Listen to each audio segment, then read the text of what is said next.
Hi friends, ನಮಸ್ತೆ. ಎಲ್ಲರೂ ಹೇಗಿದ್ದೀರಾ? ಚೆನ್ನಾಗಿದ್ದೀರಾ ಅಂದ್ಕೊಂಡಿನಿ. ನಾನು ಚೆನ್ನಾಗಿದ್ದೀನಿ. ಇದು ಬಾಳೆಕಾಯಿ ದಿಂಡಿಂದು ಪಲ್ಯ ಮಾಡೋದು ತೋರಿಸ್ತೀನಿ ನೋಡಿರಿ. ಇದು ಬಾಳೆಕಾಯ್ದು ತರಕಾರಿ ಅಂಗಡಿಗಳಿಗೆಲ್ಲ ಸಿಗುತ್ತೆ. ಈ ಥರ ಇರುತ್ತೆ. ಇದು ಈ ಥರ ಎಲ್ಲ ಸುಲಿಬೇಕು, ತೋರಿಸ್ತೀನಿ. ಯಾವ ಥರ ಸುಲಿಬೇಕು ಅನ್ನೋದು ತೋರಿಸ್ತೀನಿ ರೀ. ಇದೆಲ್ಲ ತೆಗಿಬೇಕು ರೀ. ಫಸ್ಟ್ ಮೇಲಿಂದೆಲ್ಲ ಚಾಕೋಲೆ ಈ ಥರ ಫುಲ್ಲು ತೆಗಿಬೇಕು ರೀ.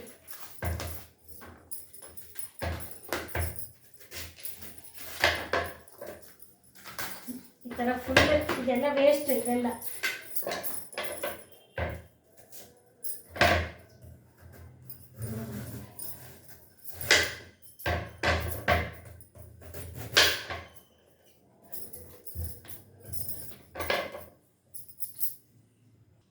ನೋಡಿ, ಇದೆಲ್ಲ ವೇಸ್ಟು. ಈ ಥರ ಎಲ್ಲ ವೇಸ್ಟ್ ಇದು ಬಿಸಾಕ್ಬೇಕು. ಆ ಕಡೆಗೆ ಇಡ್ತೀನಿ. ಆಮೇಲೆ ಇದರಲ್ಲೂ ಅಷ್ಟೇ ರೀ, ಇಷ್ಟು ವೈಟ್ ಬಂದಿರುತ್ತಲ್ಲ, ಮತ್ತು ಇದರಲ್ಲೂ ತೆಗಿಬೇಕ್ರಿ. ಎಲ್ಲ ಹಿಂಗೆ ಈ ಥರ ಎಲ್ಲ ತೆಗಿಬೇಕ್ರಿ. ಇದು ಎಲ್ಲ ತೆಗಿಬೇಕು. ಈ ಥರ ಕಾಣುತ್ತೆ ನೋಡ್ರಿ, ಅಲ್ಲಿವರೆಗೂ ತೆಗಿಬೇಕು. ಈ ಥರ ಸಾಫ್ ಇರೋದೆಲ್ಲ ತೆಗಿಬೇಕು. ಈ ಥರ ಕಾಣುತ್ತೆ ನೋಡ್ರಿ, ಅಲ್ಲಿವರೆಗೂ ತೆಗಿಬೇಕು. ಇದೆಲ್ಲ ಫುಲ್ ಇದೆಲ್ಲ ತೆಗಿಬೇಕು. ಇದು ಆರೋಗ್ಯಕ್ಕೆ ತುಂಬ ಒಳ್ಳೇದ್ರಿ. ಇದು ವೇಸ್ಟ್ ರೀ. ಇದು ಎಲ್ಲ ವೇಸ್ಟ್. ಆರೋಗ್ಯಕ್ಕೆ ಭಾಳ ತುಂಬ ಒಳ್ಳೇದ್ರಿ. ಇದು ಕಿಡ್ನಿ ಸ್ಟೋನ್ ಆದರೆ ಜ್ಯೂಸ್ ಮಾಡ್ಕೊಂಡು ಕುಡಿತಾರೆ. ಇದು ವಾರಕ್ಕೊಂದ್ಸಲ ಇಲ್ಲ ತಿಂಗಳಿಗೆ 2-3 ಸಲ ಯೂಸ್ ಮಾಡಿದರೆ ತುಂಬ ಒಳ್ಳೇದ್ರಿ. ಇದು ಜ್ಯೂಸ್ ಮಾಡ್ಕೊಂಡು ಕುಡಿದ್ರೆ ಕಿಡ್ನಿ ಸ್ಟೋನ್ ಆಗಿರುತ್ತಲ್ರಿ, ಎಲ್ಲ ಹೋಗ್ಬಿಡುತ್ತೆ ಇದು. ಆಮೇಲೆ ಪಲ್ಯ ಮಾಡ್ಕೊಂಡು ತಿನ್ಬೋದು. ಇದು ಪಲ್ಯ ತೋರಿಸ್ತೀನಿ ಇವತ್ತು. ನೋಡಿರಿ. ಮತ್ತು ಬಿಳಿದ್ರ ಮೇಲೆ ಇಷ್ಟೆಲ್ಲ ತೆಗ್ದಿದ್ದೀನಿ. ಇದೆಲ್ಲ ಫುಲ್ಲು ಇದನ್ನು ಸಣ್ಣಕ್ಕೆ ಹೆಚ್ಚಿ ತೋರಿಸ್ತೀನಿ. ಮತ್ತು ಇದೆಲ್ಲ ವೇಸ್ಟು.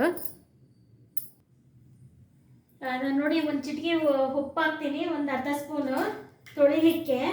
ಇದು ಕರೆ ರೀ, ಇದು ಬಾಳೆಕಾಯ್ದು ಅಂಥದ್ದು ಬಾಳೆ ದಿಂಡಿದು ಕರೆ ಜಾಸ್ತಿ.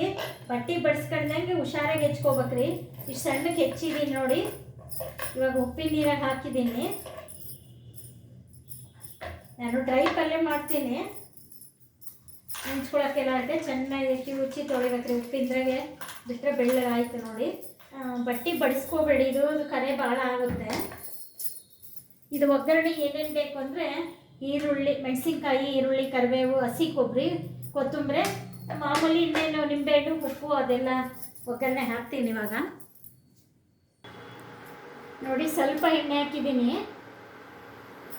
ಇದರಲ್ಲಿ 1 ಸ್ಪೂನ್ ಇದೆ. ಪಲ್ಯ ಮಾಡೋ ಪಾತ್ರೆಯಲ್ಲಿ ಸ್ಪೂನ್ ಒಗ್ಗರಣೆ ಮಾಡೋಕ್ಕಷ್ಟು ಸಾಕು. ಎಣ್ಣೆ ಕಾದಿದೆ. ಈಗ ಸಾಸಿವೆ, ಜೀರಿಗೆ, ಕಡಲೆಬೇಳೆ,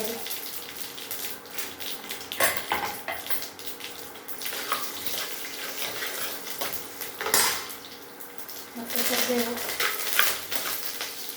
ಮೆಣಸಿನ್ಕಾಯಿ. ಇದು ಕಡಲೆಬೇಳೆ ಸ್ವಲ್ಪ ಕೆಂಪು ಮಾಡಿದ್ಮೇಲೆ ಈರುಳ್ಳಿ ಹಾಕ್ಬೇಕು. ಸ್ವಲ್ಪ ಮಾಗಿದೆ ನೋಡಿ. ಇವಾಗ ಈರುಳ್ಳಿ ಹಾಕ್ತೀನಿ. ಈರುಳ್ಳಿ ಹಾಕಿಬಿಟ್ರೆ ಇದು ಬೆಳ್ಳಗೆ ಇರುತ್ತೆ. ಇದು ಕಡಲೆಬೇಳೆ ಚೆನ್ನಾಗಿ ಆಗಿರಲ್ಲ. ಅದಕ್ಕೆ ಈ ಟೈಪ್ ಕೆಂಪುಗಾಗಬೇಕು. ಸ್ವಲ್ಪ ಕೆಂಪುಗಾದ್ಮೇಲೆ ಈರುಳ್ಳಿ ಹಾಕಬೇಕು. ಈರುಳ್ಳಿ ಸಣ್ಣಕ್ಕೆ ಹೆಚ್ಚಿಗೆಬೇಕ್ರಿ. ಸಣ್ಣಕ್ಕೆ ಹೆಚ್ಕೊಂಡಿದ್ದೀನಿ.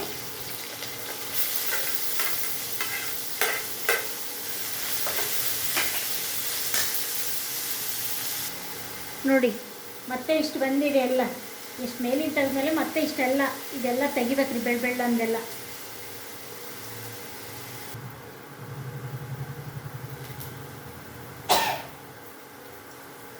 ನೋಡಿ, 1 ಸ್ಪೂನ್ ಉಪ್ಪು ಹಾಕಿದ್ದೀನಿ.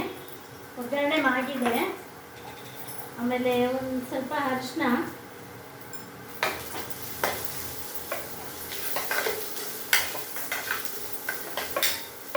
ಇದೆಲ್ಲ ಹಾಕಿದ್ರಿ. ಇವಾಗ ಕೊಬ್ಬರಿ ಇದು ಎಲ್ಲ ಕೊತ್ತಂಬರಿ ಹಾಕೋದು.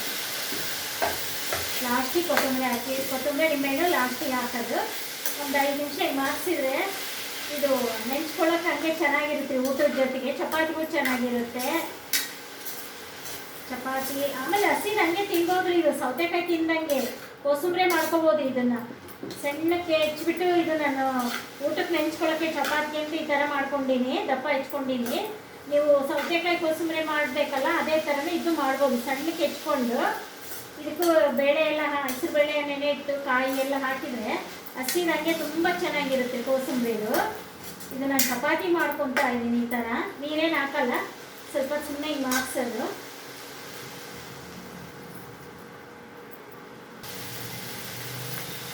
ನೋಡಿ ಈಗ ಸ್ಟವ್ ಆಫ್ ಮಾಡ್ತೀನಿ. ನಿಂಬೆಹಣ್ಣು ಇಡ್ತೀನಿ, ಕೊತ್ತಂಬರಿ, ನಿಂಬೆಹಣ್ಣು.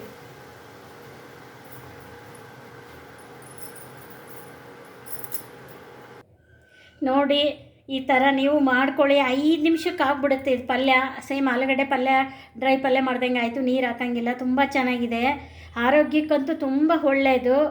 ಎಲ್ಲ ವಾರಕ್ಕೆ ಒಂದ್ಸಲಿ ದಯವಿಟ್ಟು ಎಲ್ಲ ತೊಗೊಳ್ಳಿ, ಇದು ಆರೋಗ್ಯಕ್ಕೆ ತುಂಬ ಒಳ್ಳೆಯದು. ಲೈಕ್ ಮಾಡಿ, ಶೇರ್ ಮಾಡಿ, ಸಬ್ಸ್ಕ್ರೈಬ್ ಮಾಡಿ, ಶೇರ್ ಮಾಡಿ. Thank you.